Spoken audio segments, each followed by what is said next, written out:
Un peu avant 13 heures, plusieurs dizaines de personnes, dont des enfants, assistent à une conférence de scientifiques au camp de base de ce week-end de mobilisation. Elle est brutalement interrompue par le déploiement des forces de l'ordre un peu plus loin.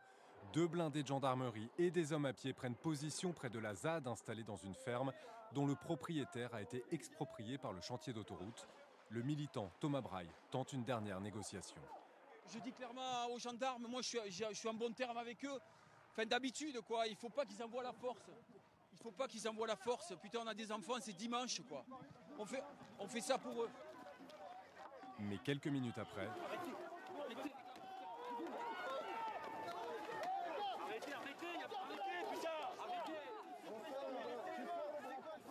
les forces de l'ordre se mettent en mouvement, les tirs de grenades lacrymogènes déclenchent des départs de feu dans les broussailles.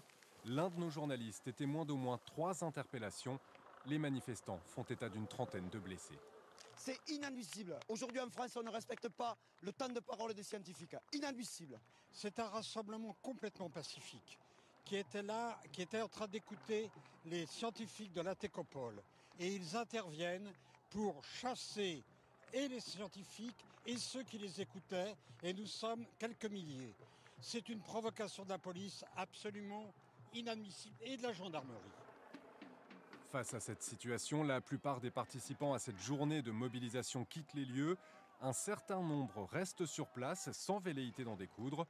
Une autre partie des militants, une centaine, semble plus déterminée. Mais à 14 heures, les deux camps se font face dans un champ. La situation redevient calme.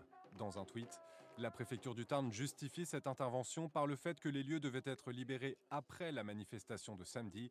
Ce n'est pas ce qui était convenu pour les organisateurs. C'était annoncé, c'était la journée, notre journée de clôture. On devait avoir les conférences de la Técopole notamment et plus d'autres prises de parole ensuite.